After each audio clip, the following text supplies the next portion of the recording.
नमस्कार दोस्तों, कैसे हैं आप लोग। मेरी चैनल में आप सभी का स्वागत है। मेरी चैनल रंगीन राह है, ये रोड टू सक्सेस है, रोड टू स्टार्टअप। दोस्तों, आप लोगों के बहुत से डीएम्स आते हैं, बहुत से लेट डीएम्स तो आते ही है, और आप जो लिखते हो उसमें मुझे मालूम पड़ता है कि आप लोगों को बहुत अच्छा लगता है। मेरी चैनल में आप सभी का स्वागत है। अगर नए हो तो नीचे जो भी मैं लिंक दूंगा उस पर आप अगर सब्सक्राइब करोगे तो अच्छा होगा, और आप लोग को हर मेरे नए वीडियोस की इंटीमेशन मिल जाएगी। दोस्तों, आज का वीडियो शुरू करते हैं। आज का वीडियो ऐसा है कि कभी कोई फिल्म फ्लॉप हुई हो तो गवर्नमेंट को लॉस कैसे हो जाती। सब लोग कहेंगे कि गवर्नमेंट को लॉस कैसे हो जाएगी, जब वीडियो फिल्म वाले को लॉस हो जाएगी, प्रोड्यूसर को लॉस हो जाएगी, डायरेक्टर को लॉस हो जाएगी, या डिस्ट्रीब्यूटर जो भी होगा उसे लॉस हो जाएगी। लेकिन इनको गवर्नमेंट को कैसे चूना लग गया। तो दोस्तों, ऐसी एक फ़िल्म बनी थी।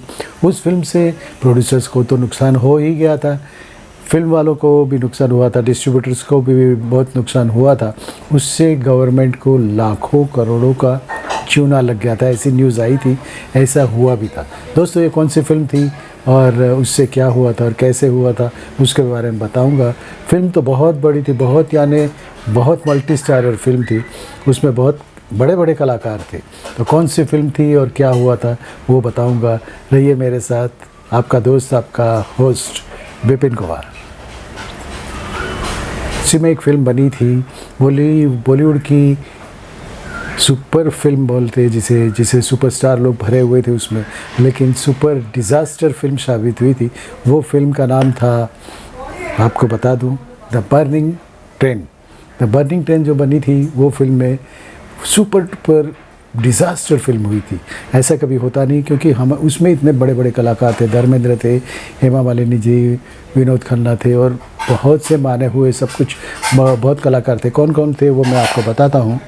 दोस्तों, इस फिल्म के डायरेक्टर रवि चोपड़ा थे, और इस फिल्म में धर्मेंद्र थे, हेमा मालिनी जी थी, और नीतू कपूर तब थी, डैनी डेंजोगोपाध्याय थे, विनोद खन्ना थे, जितेंद्र थे, विनोद मेहरा भी थे। सब कुछ बहुत पूरी फिल्म जैसे भरी हुई थी।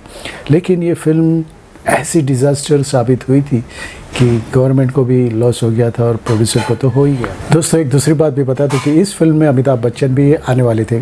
शुरुआत में तो अमिताभ जी को साइन भी किया था, उन्हें सिलेक्ट भी कर दिया गया था, लेकिन फिल्म बनते बनते बहुत साल भी लगे, 5 साल लगे, और तब तक तो अमिताभ आउट हो गए थे, मतलब फिल्म से आउट हो गए थे। इस फिल्म से उन्हें निकाल दिया गया था और दूसरे कलाकारों को लिया गया था, क्योंकि सबसे पहले उनमें बहुत बड़े कलाकार थे। तो ये फिल्म जो थी वो Hollywood film the towering inferno film पे आधारित थी, और इसी के बेस पे बनाई गई थी। वो फिल्म बहुत चली थी हॉलीवुड में, तो उससे ये इतनी बड़ी फिल्म लेने का रिस्क किया था रवि चोपड़ा ने, और उन्होंने जमावड़ा कर दिया था बड़े बड़े स्टार कास्ट, बड़े बड़े स्टारों का। दोस्तों, IMDb की रिपोर्ट माने तो ये पता चलता है कि कुछ स्पेशल इफ़ेक्ट्स के लिए हॉलीवुड के बड़े बड़े इफ़ेक्ट मास्टरों को बुलाया गया था, और रवि चोपड़ा ने रेलवे से एक ट्रेन भी भाड़े से ली थी।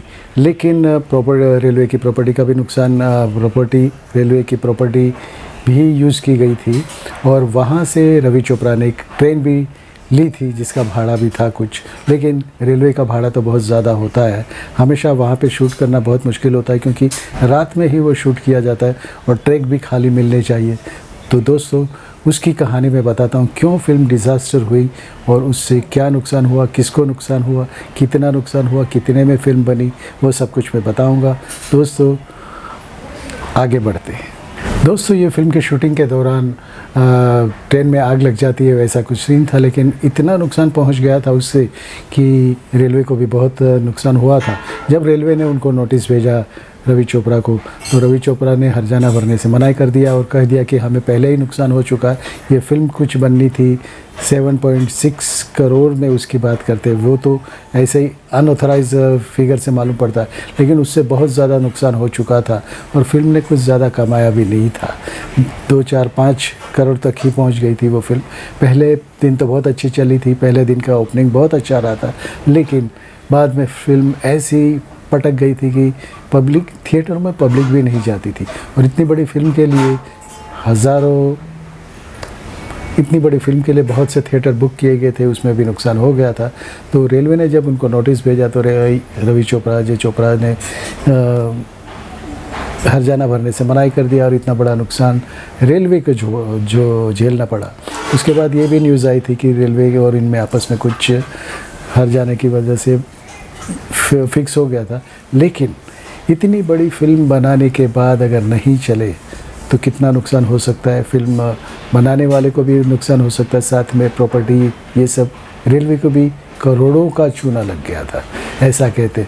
उसके बाद किसी ने इतनी बड़ी फिल्म बनाने की हिम्मत नहीं की। इतने सब स्टारों को जमा करने की भी किसी की हिम्मत नहीं हुई थी। आपने द बर्निंग ट्रेन देखी होगी तो आपको पता चलता है कि बहुत से सीन में जैसे आग लगती है और ट्रेन चलती जाती। तो ये सीन्स के लिए उन्होंने जो एक्सपर्ट्स को बुलाए थे, उनकी भी महंगी फ़ीस और स्पेशल इफ़ेक्ट्स और बहुत से कुछ यूज़ हुए थे, लेकिन उनका भी कुछ निकल नहीं पाया। तो दोस्तों, ये महाफ्लॉप होके डिज़ास्टर फिल्म बन के दोस्तों, इस फिल्म की घोषणा तो 7 अगस्त 1976 में ही की गई थी। उस दौरान स्टार कास्ट में भी शम्मी कपूर जी थे, जितेंद्र थे, अमिताभ बच्चन थे, विनोद खन्ना थे, जीनत अमान थी, नीतू सिंह थी, विद्या सिन्हा थी और ऐसे बड़े बड़े स्टार लिए गए थे। लेकिन बाद में जब ये फिल्म बनी 5 साल के बाद, तो उनमें से बहुत से कलाकार नहीं थे उसमें, जैसे अमिताभ जी भी नहीं थे उसमें। दोस्तों, द बर्निंग ट्रेन की अगर कमाई की बात करें तो वो फिल्म 25 से 30 करोड़ में बनी थी और कमाई सिर्फ 6 करोड़ ही हुई थी। तो सोच लीजिए कितना बड़ा नुकसान हुआ होगा और प्रोड्यूसर्स को भी बहुत नुकसान हो चुका था। एक्चुअली बनते ही इतना नुकसान हो गया था कि कुछ भरपाई भी नहीं कर पाए। इसीलिए उन्होंने गवर्नमेंट को भी कह दिया था कि हम दे नहीं सकते जितना आप मांग रहे हो। और सच में ये डिज़ास्टर हुआ था और द बर्निंग ट्रेन जैसे कि जल गई थी, बहुत सी जल गई थी और बहुत नुकसान हुआ था रेलवे को भी। तो ऐसा ही होता है, बहुत सी बार फिल्मों में ऐसा होता है कि हम लोग सोचते हैं कि बड़े बड़े कलाकारों को ले लेंगे तो ये फिल्म हिट हो जाएगी और बहुत से कमाई हो जाएगी, लेकिन ऐसा होता नहीं है क्योंकि बजट ओवर बजट हो जाता है और फिल्म की एक्सपेक्टेशन पब्लिक की बहुत बढ़ जाती है। उतना नहीं होने से निराश हो जाती है और वो फिल्म फ्लॉप हो जाती है। और ऐसी फिल्म, ये पहली डिज़ास्टर फिल्म थी बॉलीवुड की। तो दोस्तों, ऐसे ही कुछ बातें लेके आऊँगा, आपसे मिलूँगा। आपको जो भी देखना हो, सुनना हो, वो मुझे लिखिए, DM कीजिए और वैसे ही मैं बनाऊँगा। दोस्तों, आप लोग, आपका दोस्त, आपका होस्ट विपिन कुमार आप लोगों से विदा लेता है। नमस्कार, भारत माता की जय, Vande Mataram, I love you friends. और दोस्तों, नए हो तो नीचे जो लोगो आता है उसे सब्सक्राइब कीजिए और बाजू का बेल का बटन दबा दीजिए। उससे ये होगा कि आपको मेरी हर वीडियो की इंटीमेशन मिलती रहेगी। धन्यवाद।